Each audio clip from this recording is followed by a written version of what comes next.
Let's talk about a very deep, important concept known as this too shall pass. The only constant in the universe is change. I've asked people this before. I was at a guy's dinner, asked people that, they didn't really get it. One guy said change, and then I asked him, or no, he said time. That's what he said. He said time. I said, what's the only constant in the universe? He said time. I said, what does time represent? Change. The only thing that's constant is change. It's almost a paradoxical statement because all the things around us, all these things we see, all these things that we've built, tables, chairs, buildings, cars, whatever, we look at them and we think it's there, it's built, it's done. But if you let that thing sit, entropy, which is another law of the universe, will eventually degrade it into nothing. Over a long enough period of time, it'll return to nature. That's why the only constant is change. Change is the only thing. Everything changes. So I've been dealing with back pain. We went on a 2-week trip. Didn't really enjoy myself a whole lot, to be honest, because it was just like driving around, sleeping in other places, moving around a bunch. We got to see some other cities that we might want to live in. So that, good. The kids has a good time, I think, so that's good. Just got home last night. 14-hour drive straight from Nashville to Austin.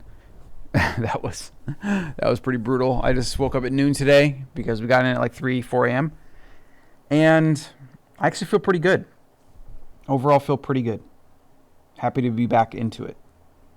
And on days when I'm feeling good, when there's no back pain, it's easy to forget the times when you're stuck in the middle of it and you just feel so hopeless and despair and those feelings of like, oh, is this my destiny? And why me? And woe is me? And all this other, just a negative kind of thought process and the mental struggle it is, right? Because pain is a mental phenomenon. Like you can't feel my pain. You can't see my pain. You can only hear me maybe mention it to you. But in my mind, in my body, it's there. It's constant. And when it's there, it's extremely distracting. It's really hard to do anything else or to find enjoyment in the moment or, just be excited about seeing a new city or whatever. It's so consuming. And the reminder that I try to use more, I need to get better at this, is this too shall pass. What I've learned from dealing with this, where I have, better days, worse days, I have flare-ups, it gets better. What I've learned through this process is it will pass. The question is, the hard one to answer is, will it pass for good? That's the goal I'm working towards, obviously. And progress feels very slow at times because I've been dealing with this off and on for quite a while, and it's mostly been on. Even if I've had times when it's been better, it's still been on. So I try to remind myself this too shall pass. And then it brings up another concept, a universal concept, duality. Okay? To have the good, you must have the bad. Until you grasp this idea, you can hear what I say and it might sound right to you. It might sound good, but you have to really intuitively understand this and think about this. We literally cannot have anything in this universe without both sides. It's a balance, right? If we didn't have gravity at the exact place that we're at and we were a little bit further away from the sun, there'd be no life. There'd be no mammals. It'd be too freaking cold. It would just be a ball of ice, pretty much. If we were a little bit too close, that would pose many problems where maybe there wouldn't be mammals and maybe we wouldn't be able to grow food in mass, and who knows what life could be. Maybe we wouldn't even be here if we were, I don't know, a couple hundred feet or a couple thousand feet or whatever the distance is needed to. Now, let me rephrase that. Not the distance. It's the perfect Goldilocks. That's what they say. It's the Goldilocks zone, right? And the theory is that if there's like millions and millions, potentially billions of different solar systems and galaxies and whatever, then there's probably other stars that have planets like our own that would have conditions conducive to life, at least life as we know it. But anyways, it's about the duality. Everything is a balance. It's a balance of opposing forces, right? You have universal laws like thermodynamics and entropy. You have universal philosophical concepts like duality, which is kind of scientific, but it's also very philosophical. You have first principles thinking. You have first principles of things that you can know for sure, like truths, etc. And duality is another one of those. And the point The reason I bring up duality is because it's another reminder. It's a reminder for living better. Those times when life is hard, when you're in pain, you remind yourself that this too shall pass. And there's a couple fables on this. Jewish folklore, Persian folklore, which I'll get into in a sec. This too shall pass. And then you find some solace in that. You can find some patience in that. You can maybe quiet your mind, quiet your ruminating thoughts.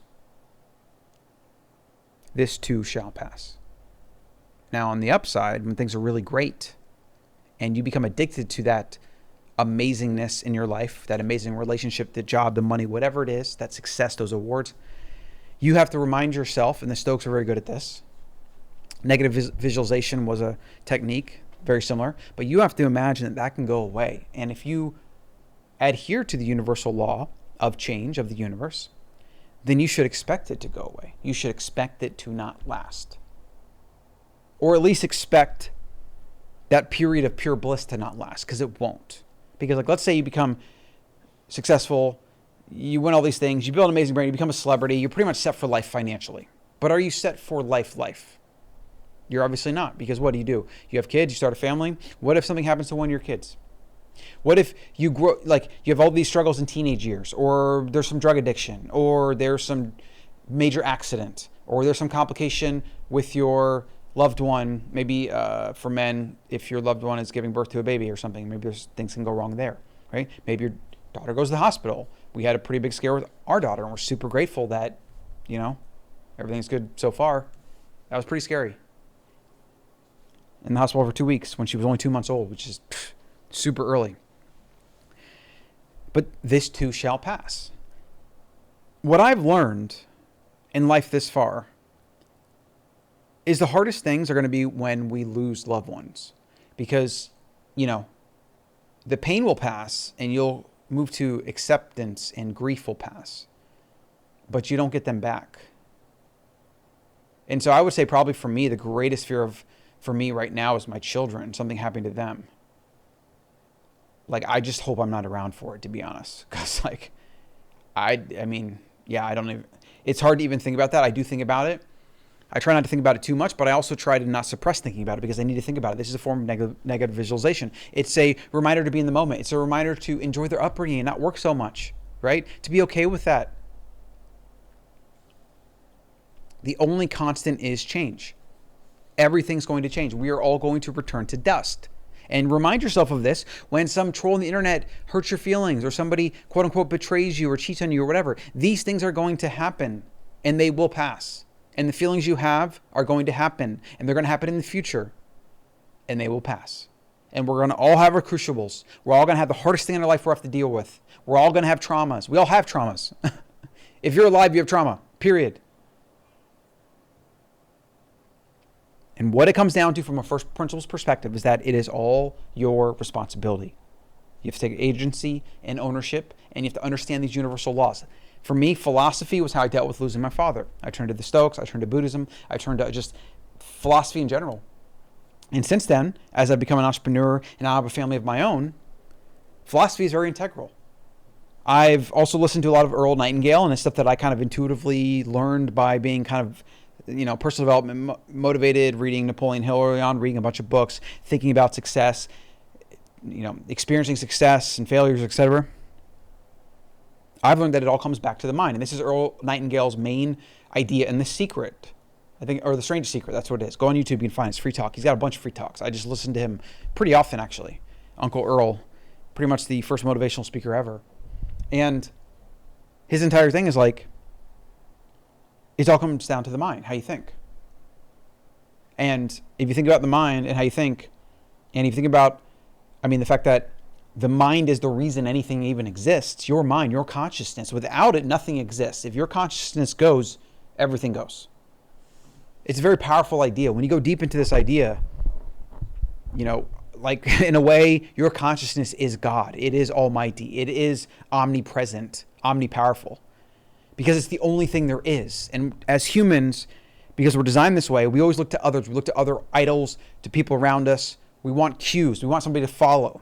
But the reality is that is still a choice on who to follow. If we follow an external deity or some idea or some myth, we've chosen to. If we don't, and we take complete ownership and we realize what our mind is and that we can have the ultimate control, maybe we don't need to choose that external thing. Maybe we can think of ourselves as the God of our existence, because we actually are. We're the ultimate arbiter of our existence, because even an external God in your mind, even that external God in your mind is your choice to believe in and follow.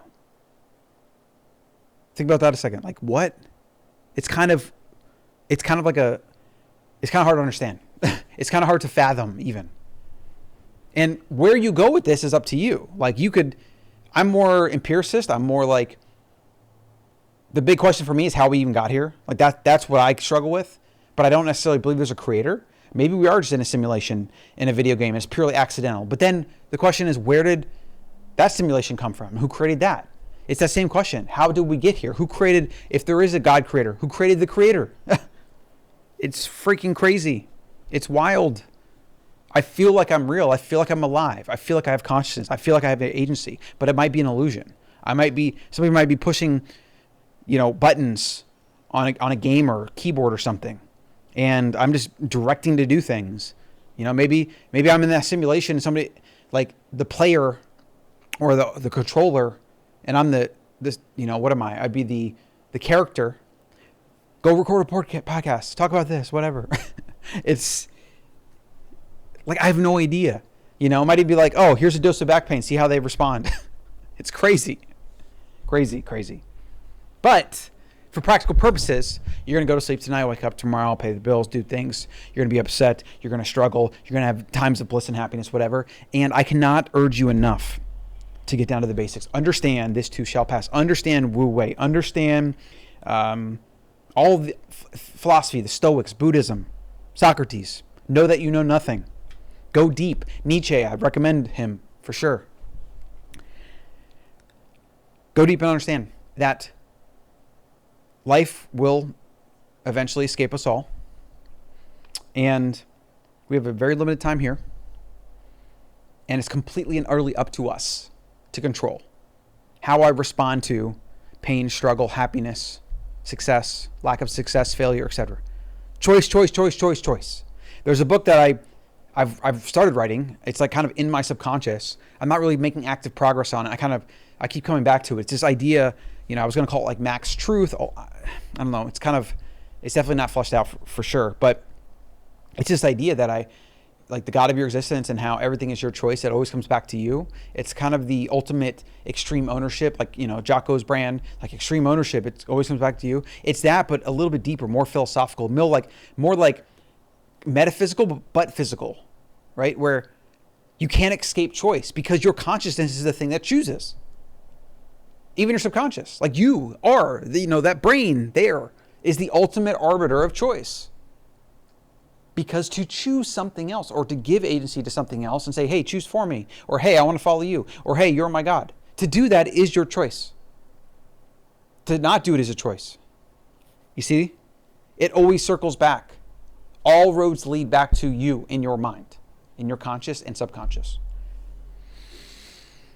Oh, man. So just remember, this too shall pass, whether it's good or bad. Use that to appreciate the moment. Use that to not live in fear for when change comes, when these things potentially crumble. Don't cling so much to the status quo, because that's just setting yourself up for failure. Because remember, the only constant in the universe is change. Peace.